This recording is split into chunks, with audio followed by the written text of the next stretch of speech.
안녕하십니까, 신구입니다.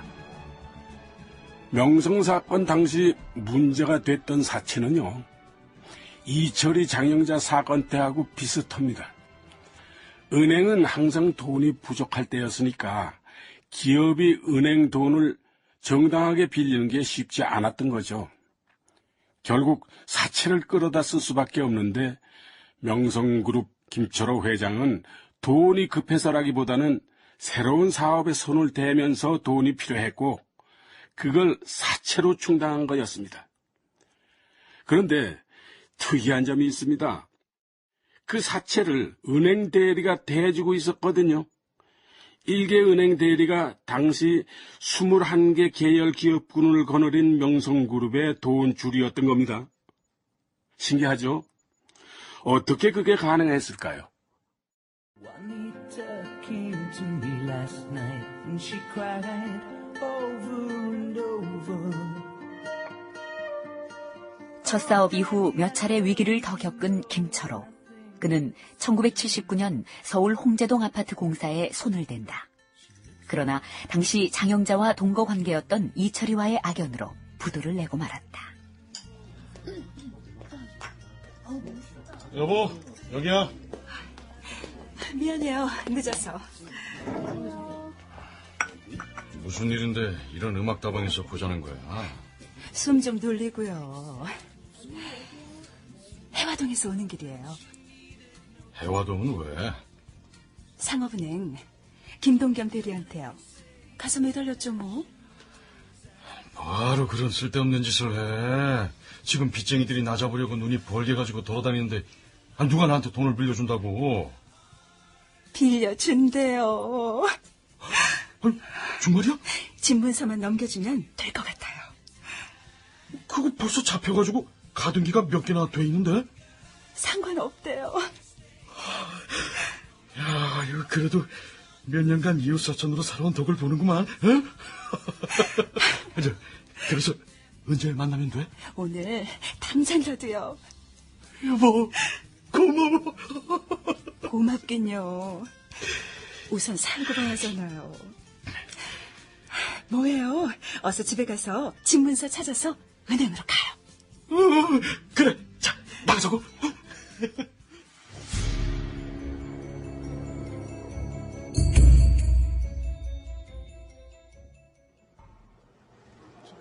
김 대리님, 이걸로 되겠어요? 걱정 마세요, 김 사장님. 지금 당장 막아야 할 부도 금액이 얼마입니까? 2억 원입니다. 2억 원, 내일 당장 입금해 드리겠습니다. 그리고 재기하시려면 돈이 좀 더 있어야겠죠? 우선 부도부터 막고 말씀해 주시면 돈은 준비하겠습니다. 예. 그런데 김 대리님, 저를 뭘 믿고 이렇게까지? 왜요? 일이 너무 쉽게 풀려서 불편하십니까? 아유, 그럴 리가요. 저야 너무 고마운 일이죠. 저는 김철호 사장님의 미래를 산 겁니다. 물론 지금까지 제 아내와 김 사장님 부인께서 반성회에서 만난 인연으로 여기까지 왔습니다만 전 김 사장님 사람 됨됨이나 사업 수완을 잘 알고 있습니다. 감사합니다. 정말 감사합니다. 김철호는 김동겸으로부터 받은 2억 원으로 우선 부도를 막고 아내 이름으로 하와이 레저타운이라는 관광 관련 회사를 세운다. 그리고 그때 이후 김동겸은 김철호의 든든한 자금줄로 나선다. 1970년대 말부터 각종 관광 레저 회사 설립과 콘도미니엄 건설, 36홀짜리 골프장을 인수하면서 명성이 급팽창할 수 있었던 비결이었다. 그렇다면 일개 은행 대리가 무슨 힘이 있어서 거액의 자금을 동원할 수 있었을까? 비결은 사채입니다. 사채요?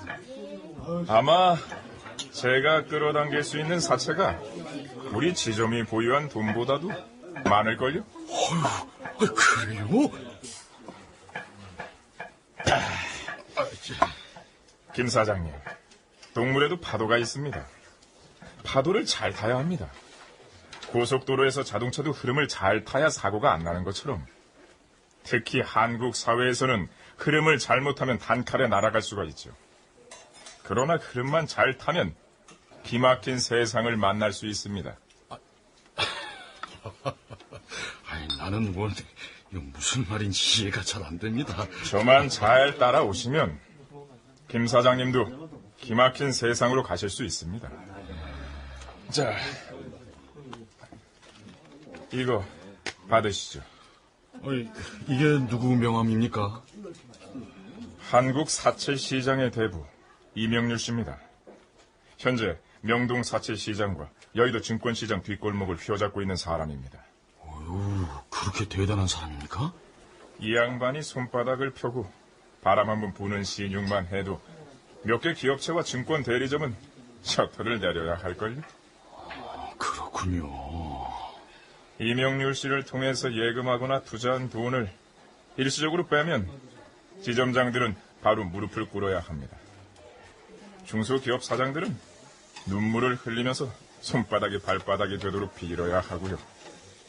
정말 대단한 사람이군요. 그럼 김 대리도 이분하고 거래하고 있습니까? 그렇습니다. 이 양반이 사인을 해서 저한테 사람을 보내면 저는 바로 수기 통장을 발급해주고 돈을 내줍니다. 수기 통장. 예금자와의 암묵적 계약에 따라 손으로 거래 내역을 기록하는 걸 말한다.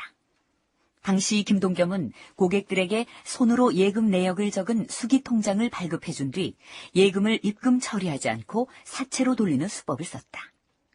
김철호 회장이 기자회견을 통해 명성이 쓰고 있는 은행 빚은 20억 원에 불과하다고 큰소리 칠 수 있었던 것도 이처럼 엄청난 규모의 사채를 마음 놓고 끌어쓸 수 있었기 때문이었다. 당시 정부는 이 사건을 결코 경제적 관점으로만 보지 않았다. 거액의 사채 자금을 써왔다는 것과 이중장부로 탈세를 했다는 점이 발각됐지만 명성은 죄에 비해서 훨씬 가혹한 벌을 받은 것이었다. 지금까지도 김철호 회장 본인은 물론이고 그를 아는 많은 사람들은 김철호가 아깝다고 말합니다. 억울하게 당했다는 거죠. 그런 근거들을 하나씩 들여다보면은 이렇습니다.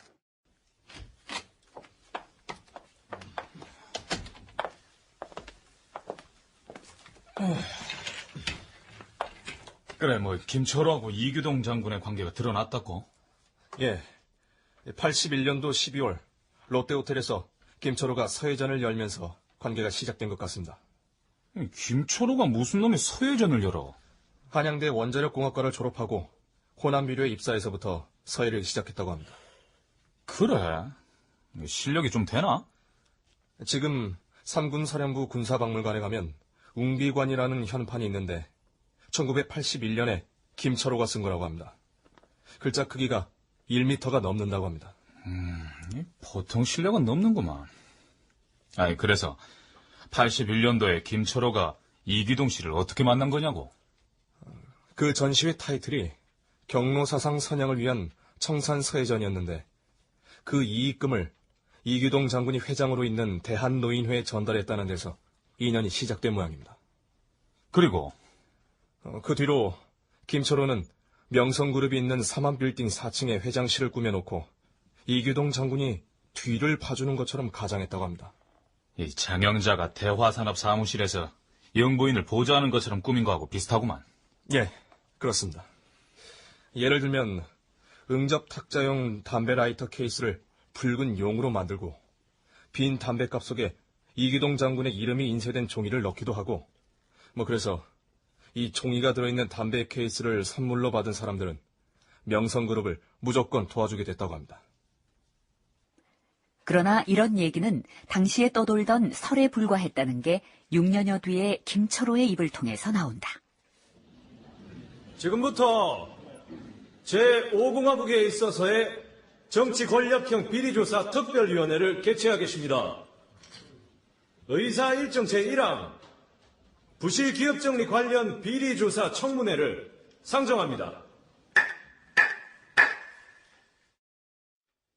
1989년 3월 16일 국회 예결산 특별회의실에서 이기택 위원장의 의사봉 소리와 함께 명성그룹 김철호 회장에게 질문이 쏟아졌다. 평민당 최낙도 의원입니다. 증인께서는 자금원이 불분명한 상태에서 갑자기 명성이 거대한 기업군으로 부상하고 골프장 인수 후 5개 지역에 콘도 등을 건설함으로써 의혹을 사게 되었습니다. 그 배우가 이규동 씨가 아니냐는 한간의 루머가 퍼졌는데 사실입니까? 제가 용인 골프장을 인수해서 1979년도 8월 11일자로 등기를 마쳤습니다. 약 1년간의 공사 끝에 1980년 4월 5일 개장을 했고 이듬해인 1981년 4월 6일자로 기억되는데 그때 처음 그분을 만나게 됐습니다.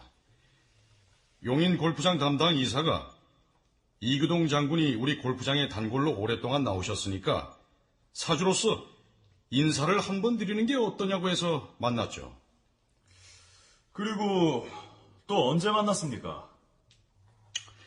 다시 만난 건 한 달 후쯤 어린이날에 우연히 골프장에서였고 그해 12월 서해 전시회에서 다시 만나게 됐습니다.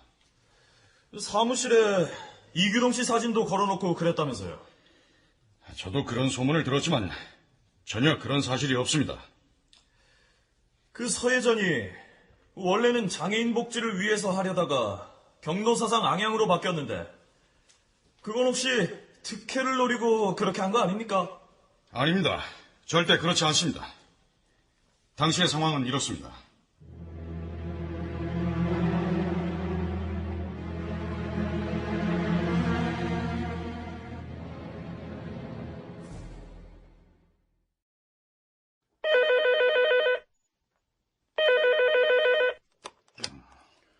예, 김철호입니다. 회장님, 대한노인회 사무장입니다. 무슨 일이십니까?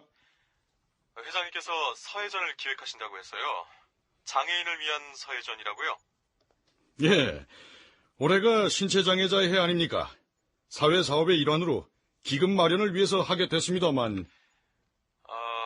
외람된 말씀입니다만 저희 대한노인회에서 경로사상 앙양 행사를 해야 하는데 그 서해전을 대한노인회 주최로 바꿔주시면 어떨까요? 대한노인회요? 예. 그렇게 되면 초대인은 대한노인회가 되고 회장님께서는 출품 작가가 되는 거죠. 어떻습니까? 좋은 제안이긴 한데, 예, 생각해 보겠습니다. 이 얘기로 우리가 추측할 수 있는 건 적어도 김철호가 이규동에게 어떤 계획을 가지고 접근한 건 아니라는 것이다. 그러나 이 사안을 청와대가 해석하면 달라진다. 이규동 장군이 자기 사업에 관여하는 것처럼 보이려고 사무실까지 그렇게 꾸며놓은 것도 모자라서 기획 행사까지 벌인 것 같습니다. 이런. 그러니까 장애인을 위한 행사를 하려다가 갑자기 이 노인을 위한 행사를 선회하면서 우리 장인들에게 접근을 했구만. 에? 예, 그렇게 보면 될 것 같습니다. 결국 그 전시회 수익 가운데 1억 원을 대한노인회에 기부하면서 완벽하게 기획이 끝이 난 겁니다. 초대장에는 대한노인회장 이규동이라고 써있으니 그거 받아본 사람들은 장인어른이 주최하는 행사에 김철호가 또 다른 주인공으로 보일 수도 있는 것이고. 그렇습니다, 각하.